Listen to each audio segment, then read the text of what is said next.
Hello, freaks and fire starters. My name is TBSky, and welcome back to the boss designs of Dark Souls. Now, this might be a slightly short episode. Last time, we killed the 4 kings of Anor Londo. Once again, first try, which I chalk up entirely to the fact that I've been avoiding New Londo for as long as possible to upgrade my stuff.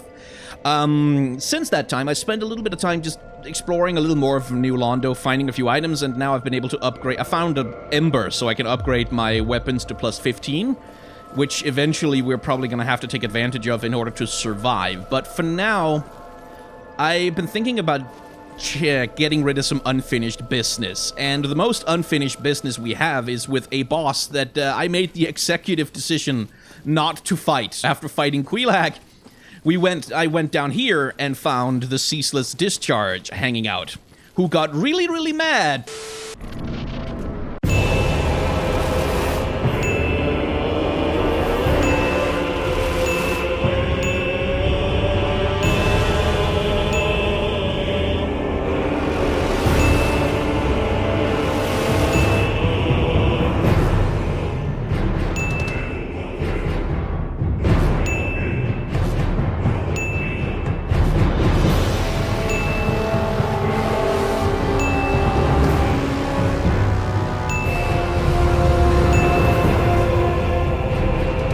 Because I took some clothes from a dead corpse of a lady, which I don't see that there's any reason to get so upset about that. Like, she wasn't gonna use it, but he got real mad. But he killed me like a lot, and I decided that I probably couldn't beat him back then. But now we have some much better gear with a heck of a lot of fire resistance. And, you know, doing a hell of a lot more damage, because, like, last time I was here, I had, like, a broadsword, and I did, like, 72 damage to him per hit, which did not seem to be a winning combination exactly. But now we have a fairly fully upgraded paladin armor, and the black iron great shield, and, you know, my lovely Zweihänder, which is level 13 now. And it seems to me that there might be a chance. A small chance, if we kindle this bonfire a bit to make sure we have enough Estus, when we inevitably die, that we can kill Big Captain Ugly over there. Oh boy, all those egg people. I forgot how much they creeped me out. So, let's see how much all of our leveling up and all of our better gear and all of our advancement in the game is really worth. If indeed it is worth anything at all. Because I remember Anor Londo when I walked into the Duke's archive, all sure of myself, cock of the walk, and ran into a boar and immediately died. Hello, Discharge, my old friend. Okay, if I could get him to come over here, I feel like I have better maneuverability. Hello, Discharge. I think I know what you're gonna do. Yeah.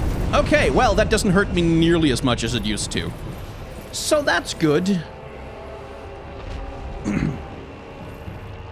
Ceaseless Discharge. I mean, that's the kind of problem you're usually supposed to see your doctor about, isn't it? Ow. Okay, it still hurts. But I can hurt him too. Okay. Hi. Please slam down and do a thing. Yes. Oh, yes. Oh, yes, this feels good. Oh, it feels good to do damage to you.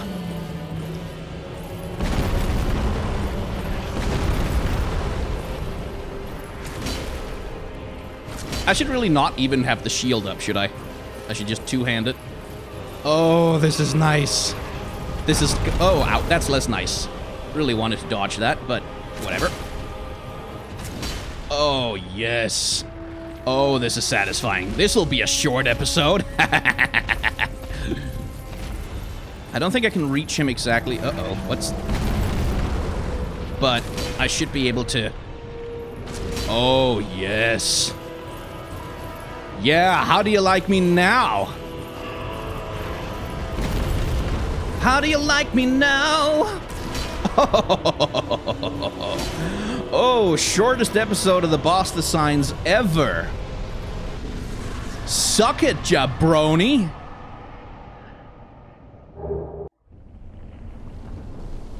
Oh, now there's a cutscene. Oh, I guess he was keeping the lava warm. or something. Okay, so that opens up new exploration opportunities.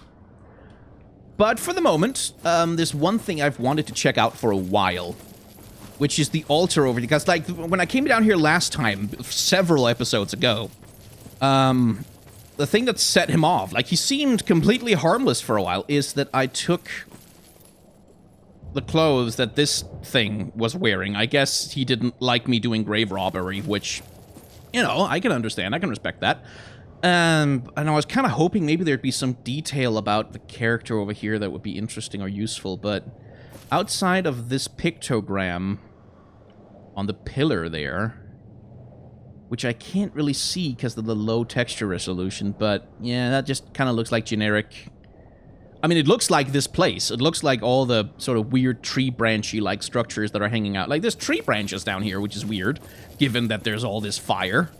But no specific lore. So the Discharge himself kind of looks to me like your classic case of sad monster, a Quasimodo type, not in the sense of the Disney movie, but in the sense of the classic Victor Hugo novel when he originally wrote it. But what's relevant to our discussion here is that he seemed like he had that very sad expression on his face and that kind of misshapen thing going on, and he was standing watching over this corpse, which is a trope that certainly Victor Hugo used for Quasimodo, where Quasimodo, at the end of that story, when Esmeralda dies, he takes her into the bowels of Notre Dame, and then he dies watching over her corpse, because he's very sad, and it's a very sad story, and it doesn't have a happy ending like in the Disney version. And a lot of what was going on with his character design in particular reminded me of that kind of a thing. Like, he looked like the idea with him was that he was a sad monster who was protecting the corpse of some description of loved one, or at least standing guard over it for some reason or another. But I do want to go back to the bonfire and just take a quick... Because the clothes we found on the dead person on the altar, I have in my item box. So we're gonna go take a quick look at those and the description around... Oh, go away. And the description around them and see if we can find some more clues to this guy. Because there is, like, the character designers definitely made a point out of making him look sad. Out of making him look sort of dejected and, I'm unhappy about it. In the character design of him. Worn by the witch Kilana of Isolith,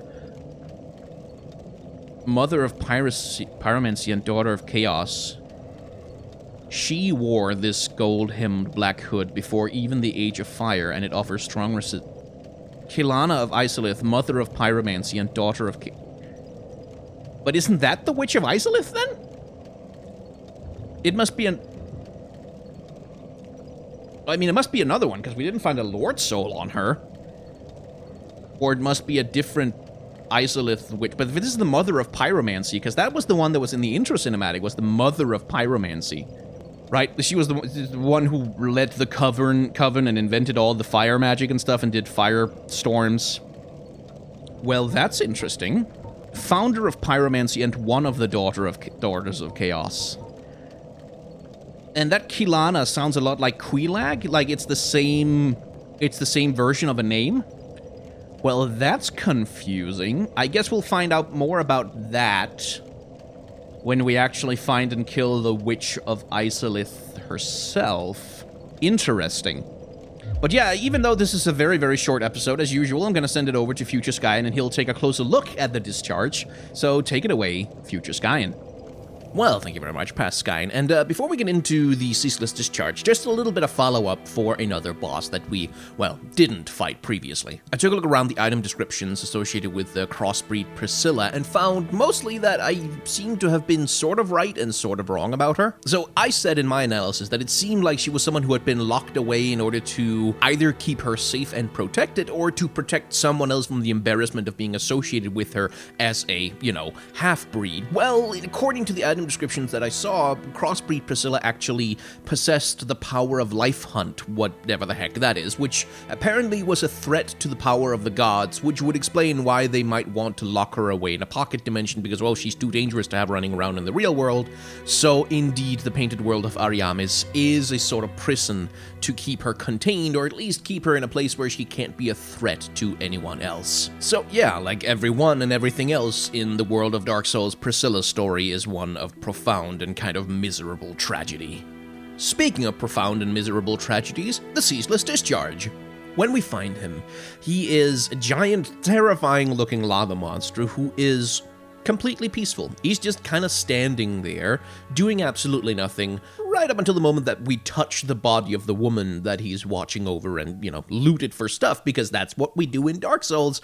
The monster becomes very hostile indeed. So I already touched on it during the episode itself, but based on what I can tell, the Ceaseless Discharge is kind of a perfect example of what TV tropes calls the grotesque. That is, a character that induces both fear and pity in the viewers because his deformities belie a perfectly normal, if not noble, personality. As mentioned in the episode, a classic example of this is Quasimodo, but certainly also Sloth from the Goonies would fit this description, and in certain versions, the creature from Mary Shelley's Frankenstein. What characters that fall into this trope have in common is that if they act villainously, if they act cruelly, or behave like monsters, they are induced to do so by the cruelty and carelessness of the world around them. Again, the creature from Frankenstein is the example of this, someone who was born entirely innocent but who was turned cruel by the rejection of his creator and the rejection and cruelty of the world around him. Which brings us back to the fact that the Ceaseless Discharge will not attack you unless you either attack him first, I would have to presume, or if you desecrate the grave of the person that he clearly cares for, who might be Kilana of Isolith, but who's certainly one of the daughters of Chaos, one of the I think the daughters, or at least the cult members of the Witch of Isolith. Now, whether they have a romantic relationship, like this is a monster watching over the grave of his dead loved one in the same way that Quasimodo watches over the grave of Esmeralda, I don't know. Maybe there's a family relationship where it's a father or a brother who's watching over the dead body of their sister or something along those lines. Not entirely clear, but it is clear that the monster is there because of that body and is only moved to action and indeed anger when that body is disrespected. The other thing that marks out the Discharge as an example of the grotesque trope is that he is sad. The melted features on his lava-like face dripping in these downward directions gives him the expression of a crying child, more or less. So, brace yourselves, because we have reached the part of the video where I start to sermonize about aspects of tropes in character design that can be #problematic. The trope of the grotesque is certainly sympathetic, like your Quasimodos, your Phantoms of the Opera, your creatures from Frankenstein, in that it posits that just because someone looks unusual on the outside doesn't mean they don't have a noble soul on the inside. The trouble with that trope is that the ways in which it is used have a tendency to be kind of infantilizing. Characters that fall into this trope are often depicted as childlike, innocent, naive, sometimes quite stupid, easily manipulated, quick to anger, quick to violence, and in need of the calming moral and intellectual guidance of, air quotes, normal people. And those kinds of portrayals and attitudes have consequences for real-life people who live with deformities and physical disabilities and injuries that have altered their appearance. Infantilization, paternalism, and condescension are often constant features of the lives of people physically disabled or have some kind of deformity because people around them tend to assume that they are, like the grotesque, often childlike, naive, innocent, and stupid. And when activists, academics, scholars, and real-life victims of these problems talk about where those attitudes come from, well, portrayals in modern media tends to come up like kind of a lot. And none of this means that the character designers at FromSoft are evil monsters who are trying to ruin the world for people with disabilities or anything like that. They were just using the same tropes that pretty much everyone else does. What I'm pointing out here is a wider pattern of meaning that exists in media that when you are trying to assess a character design like the Ceaseless Discharge, you need to keep in mind in order to fully understand what the character design is and what it means. Anyway, now that I've decisively killed all the fun of this episode, let's talk about those cool-ass flame tentacles the Discharge has. Because I didn't notice it when I was fighting him in the game, where I mostly just perceived them as giant pillars of flame that fell down on my head over and over again. But looking at the concept art for the Ceaseless Discharge, it becomes abundantly clear to me that these things aren't actually tentacles. They are spider legs. And oh hey, have we encountered some other characters in Dark Souls who were like associated with flame and chaos and lava, but who also had spider legs? Oh yeah, it's Quelaag and the white spider lady who's probably her sister. So what we're dealing with here is someone who has at least gone through some kind of related magical transformation to what happened to Quelaag and her sister. So I have to wonder if there isn't some sort of family connection between Quelaag and her sister and the Ceaseless Discharge, which again would give us a little bit more of a connection to the dead daughter of Chaos, I have to assume, who was lying on the altar whose clothes we stole. The connection, by the way, between fire magic, pyromancy, and spiders is also kind of interesting to me, because spiders certainly have a whole lot of different meanings associated with them, although in Western culture we most typically associate them with, you know, plotting and cleverness and greed and consumption, like being trapped in a spider's web, or, you know, spiders that are gluttonous and want to eat everything, grow big and fat and bulbous. Like, those associations are often connected with spiders, which makes me wonder if that is also supposed to be connected to the idea of the fire. Because the spider is often conceptualized as greedy, as consuming everything, and so is fire. Like, I remember specifically a story in Norse mythology where Loki has an eating contest against what he thinks is just an ordinary giant, but who actually turns out to be an embodiment of flame. Like, the flame is often categorized and characterized as greedy, as consuming everything. And our quest in this game is to gather up powerful souls and feed them to a very hungry fire, feed them to a very hungry flame. And I wonder if there isn't a little bit of thematic connection there, that the idea of the fire is being conceptualized like the greedy, horrifying spider sitting at the center of a web, funneling food into its mouth so that it itself can grow larger and larger and larger at the cost to pretty much everything and everyone else. Is the Age of Fire just another hungry spider enticing little flies into its mouth? It's a thought.